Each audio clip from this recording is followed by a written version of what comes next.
What's up, guys? How y'all doing on this Thursday evening? This is the Claw with the Man 1993, and we are here live for my live review of last night's episode of AEW Dynamite. Took place once again at Daly's Place in Jacksonville, Florida. The Fallout show from AEW Full Gear, still by far maybe one of the best shows this year for sure.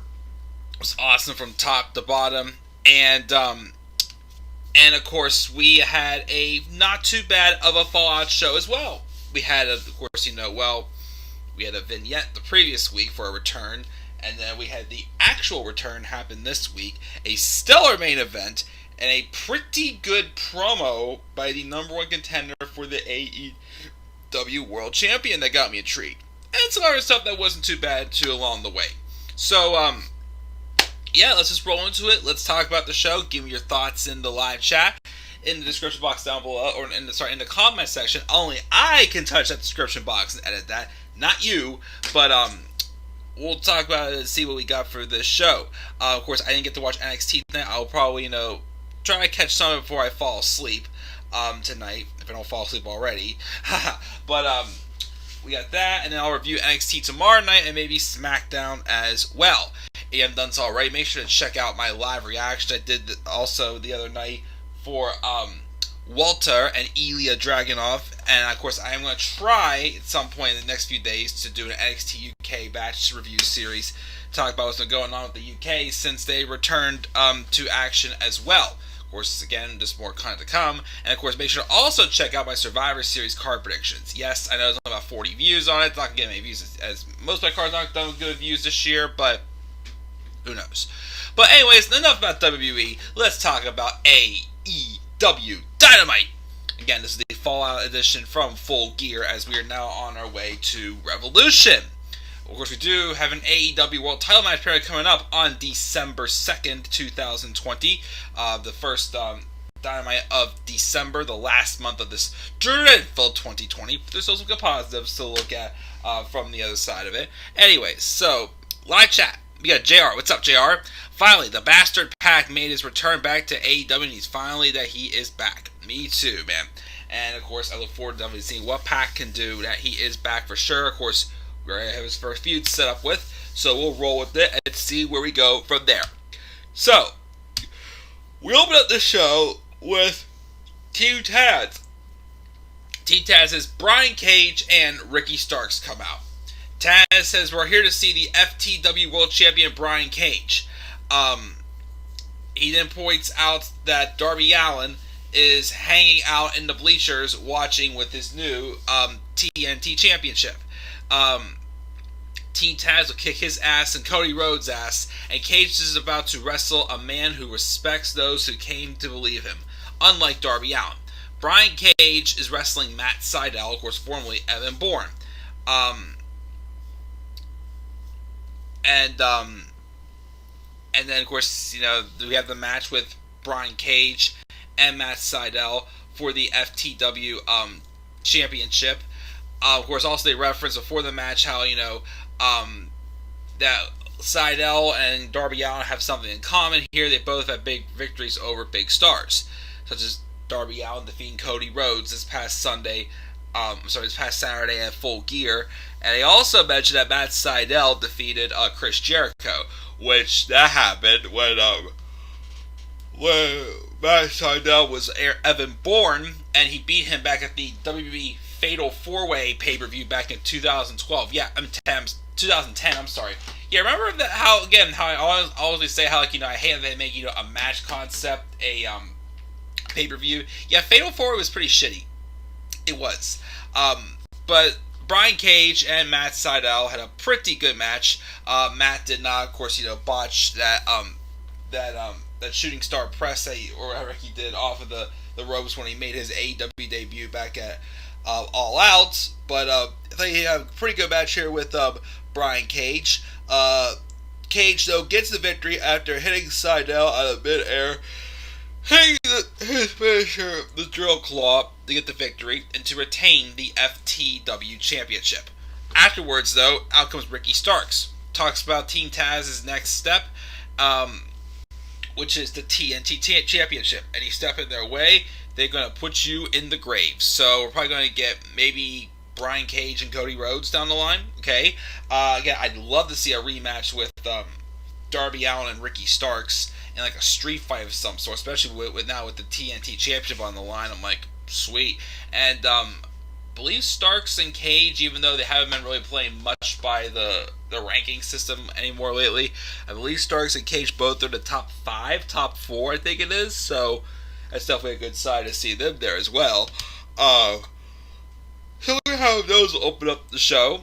And then speaking of one of the guys they're talking trash on, out next comes Cody Rhodes without the TNT Championship. And again, he can now be called Cody Rhodes in AEW because of the deal they made with WWE. He gets on the microphone and talks about the weather, asking the crowd, "Hey, are you guys doing okay?"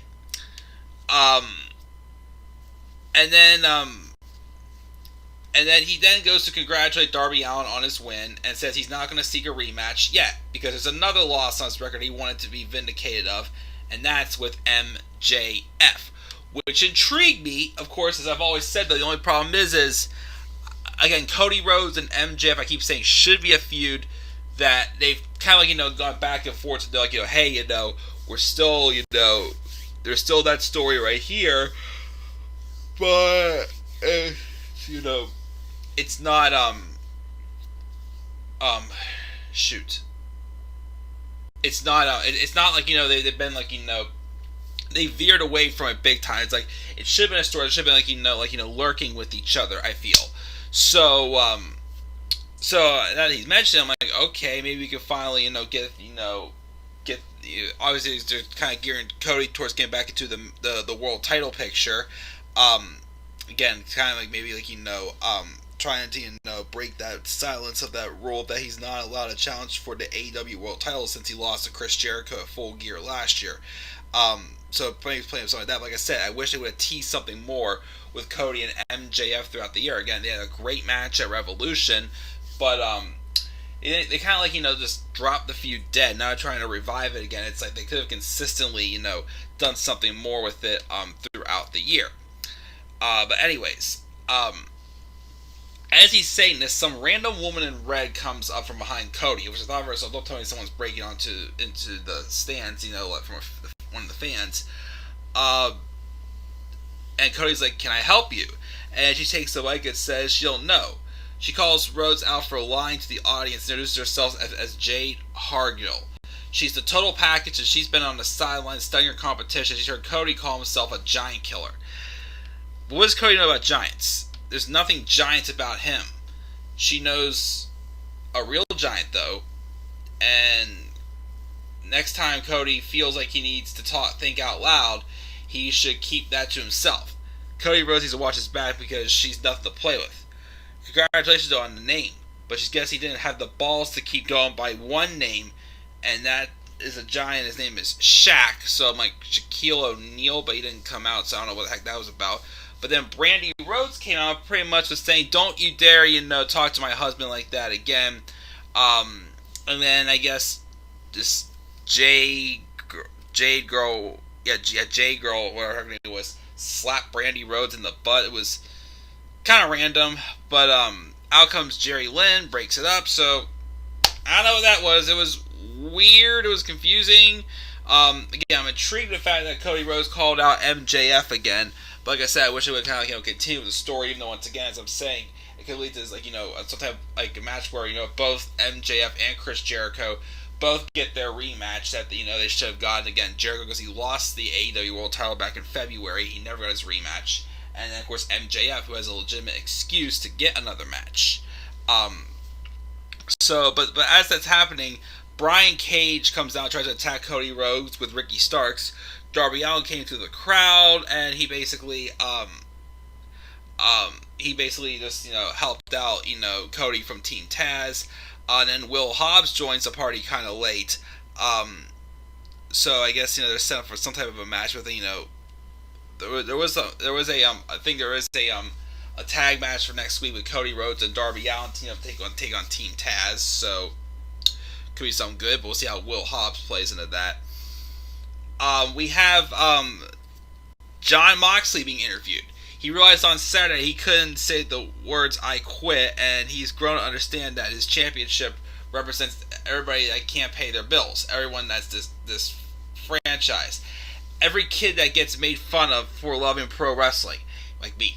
He can't quit, and he won't quit, and he's a big challenge up ahead in Kenny Omega. He's beat him once, but can he beat him twice? He believes he can because he thinks he's special. It takes somebody really special to beat Kenny Omega, as he declares himself the best wrestler in the world. He's just a man, and one day somebody will shut his lights off, and maybe that'll be Kenny, but good luck, as he says. And that match we were told was going to happen on December 2nd. So, not waiting until Revolution, but we're going to get the match on December 2nd. We'll see how that goes. We have this bunkhouse match between Butcher, the Blade, and the Natural Nightmares, Dustin Rhodes, and QT Marshall. It was fine. Allie, of course, is the bunny again. After, of course, QT Marshall apparently maxed out the credit cards. This was fun for what it was. It was kind of a little bit like, a physical, hardcore match, illustrated very well.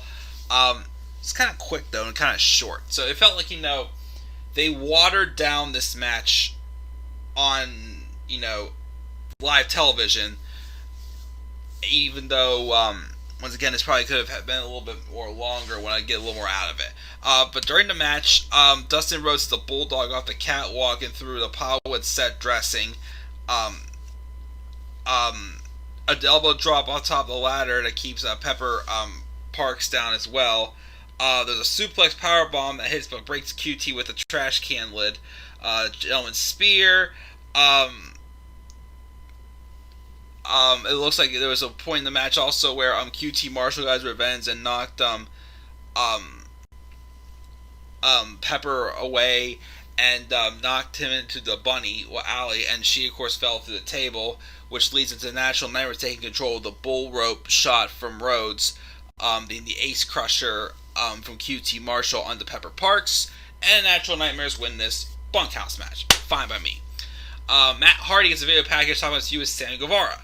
He never had a feud with such pain and rage. He's going to respect Sammy. When he got injured at All Out, his confidence took a shot, and that's why he had to do what he did to Sammy to break him and make him obsolete. He tells Sammy he's going to become a bigger star because of it, and he warns him not to squander what he's been given, which I still think is leading to some type of face turn for Sammy Guevara. And we tease that a little bit more as we had the induction ceremony into the inner circle for MJF and Wardlow. Chris Jericho comes out, who of course just turned 50 this past Monday, so happy birthday, Y2J, baby! Anyways, so he comes out, and he introduces the current members of the inner circle, but Sammy Guevara was missing. Sammy says Chris says he talked to Sammy at the hospital. He knows that he was supposed to be here tonight, but since Sammy's not here, they're going to move on. So out comes MJF and Wardlow. MJF apologized for being so emotional. He's been in the industry for 5 years and working off a small loan of $1 million from his father.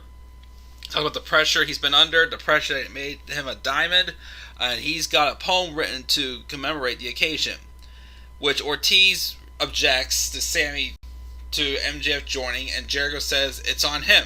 MJF beat him, and he knows the inner circle will be stronger than ever with MJF as part of the stable. He tells Ortiz that he will make it work because they're a team. MJF is not here to celebrate, though. They're here to celebrate Y2J's 50th birthday, raising balloons, and he also announces that they're all going to Vegas next week on him, which he passes out tickets for. And, so intriguing.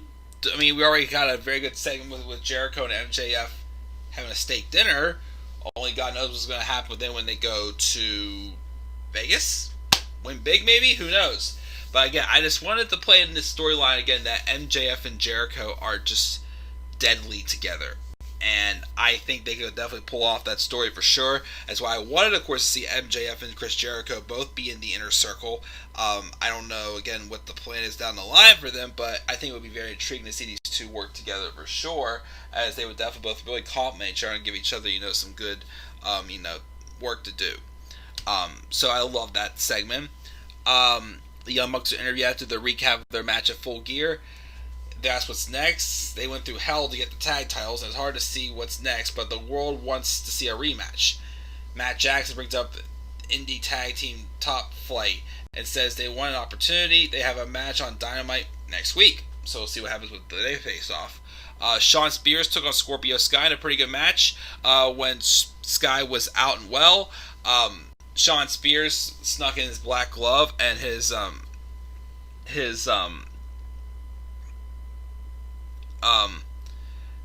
slug or whatnot he puts in and he beats Scorpio Sky with a loaded punch. So I think he's now 16-2, 17-2, something like that. Again, they've built him up pretty good. Again, I like to see him definitely get a title opportunity sometime soon against Darby Allin. I don't think he's going to be facing John Moxley for the world title as Kenny Omega is. Which, speaking of which, we had this segment with Kenny Omega. He was supposed to be interviewed, but nowhere to be found. Then we see him walk in the parking lot on the phone. He's interviewed and says he had to leave with the news he's going to be having a title match on December 2nd. He needs the title to take his rightful spot as best wrestler in the world back from Moxley. He knows everybody expected him to be the ace of AEW and the way he worked in New Japan, but he never stopped being that good. He just needs to circle back to take his spot. Moxley's victory last year actually didn't count because it was unsanctioned. And of course he said there's no record of it. And he's ready to find out what will happen when they have a real normal pro wrestling match. Just the basic story we knew they would say. And a lot of truth, again, like I said, Moxley did beat Omega in that lights out match last year. But remember, it was unsanctioned. It didn't count towards their win-loss record. But, so Moxley can say that, Omega can say that Moxley has, no room to talk and defend that he knows how to defeat them, that he's special. To Omega, he is not. So we'll see what happens. I can't wait to see that match on December 2nd. Ty Conchi had a decent match against Red Velvet and defeated her with a gory special spun out into a knee strike. Pretty good match there. Dark Order was seen looking on. Inner Circle were backstage. MJF rolls up to talk to Sammy Guevara, who had just arrived, and he says he sent a second email telling him to come to the arena, and Jericho plays Peacemaker telling Sammy they're all going to Vegas.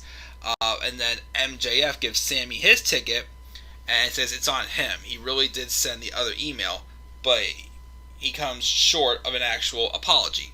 So again, I said I think it should be teasing the face turn for Sammy Guevara, and MJF is like the new, young lad, running the Inner Circle, which I'll be intrigued to see. Eddie Kingston came out telling the crowd he knows his name and he doesn't need anyone cheering it. At Full Gear, Moxley made him say he quits and he has to live with that. But he'll never stop wrestling and he will be world champion. Now, pressing matters, him being the leader of the violent men and women that he is, he's going to have Penta L0M take on Rey Fenix next, and we're going to see two of the greatest luchadors ever to do it. And again, it was a rematch from the Eliminator Tournament between Penta L0M and Rey Fenix, and it was a pretty good match again. I think their first match was probably a little bit better, but I was intrigued by the fact that, again, they were ripping each other's masks off, obviously disrespecting the other country, Lucha Libre style. We have a great Hurricanrana for a near fall, a flip inverted DDT that Phoenix picks out. But then things got kind of tight towards the end as there was a package pile driver hit on the apron. There was a flip pile driver on the floor from Penta Zero onto Rey Fenix, and then another package pile driver that he hit. So obviously Rey Fenix got the crap beat out of him. And got several, package pile drivers especially, being nailed on him while, on the apron or on the wooden mat and whatnot. So that was vicious there. Penta L0 wins the match.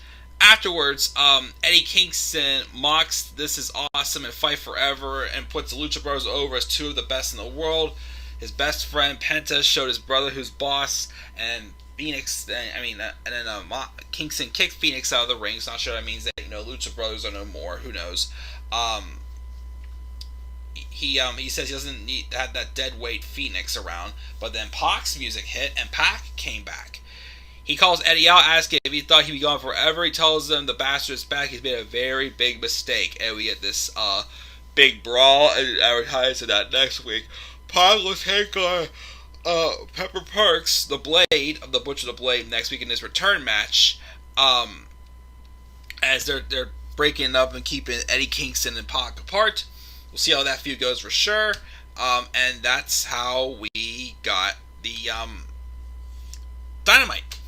19 votes to the show, 52.6% said A, 31.6% said B, 10.5% said C, and then 5.3% said D or lower. Gave this show a B+.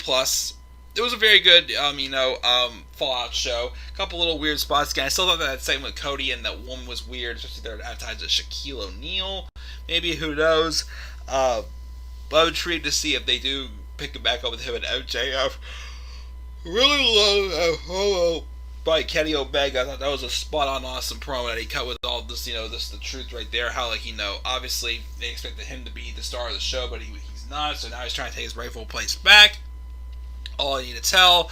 Main event was awesome. Of course, the return of Pac was great as well, so I give this show a B+. Why do they have Ricky Starks go after the TNT Championship? Because he's pretty awesome. What's up, Tyler? Gave this show an A. And how WWE's Laser Survivor Series was sure. And the NWA Women's Championship was on the show this week, but the aftermath was not on for AEW for All Elite Wrestling. Interesting. But yeah, guys, that's going to do it. Again, sorry I kind of rushed it. I'm tired. I'm going to take my shower, then lay down, and go to sleep a little bit. Maybe I'll watch some NXT before I fall asleep. Who knows? But that's going to do it, guys. Once again, B+ for AEW Dynamite. What are your thoughts on Dynamite? Leave your thoughts down in the comment section below. And there's always a slap a like on the video. Subscribe or comment on my channel. And follow me on Twitter at TheManAirBody3. I'll see you guys tomorrow night for my NXT and SmackDown reviews. So stay tuned for those. So then, guys, I'm checking out. Have a great rest of your night. Peace out, everybody.